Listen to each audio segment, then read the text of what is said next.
Reverend Colonel here. When you've got an area where you're trying to finish drywall and you don't want to make a big sandy mess when you're finishing, you just need a bucket of water, warm water, a nice big smooth sponge, and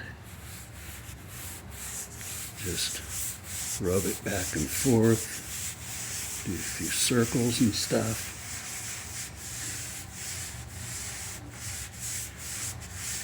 And just a little bit of patience. That's all you need. And you can come out pretty smooth. Still got a little more to do here, but not much more effort than sanding, but as you can see, no dusty mess. Works great. Wet sanding.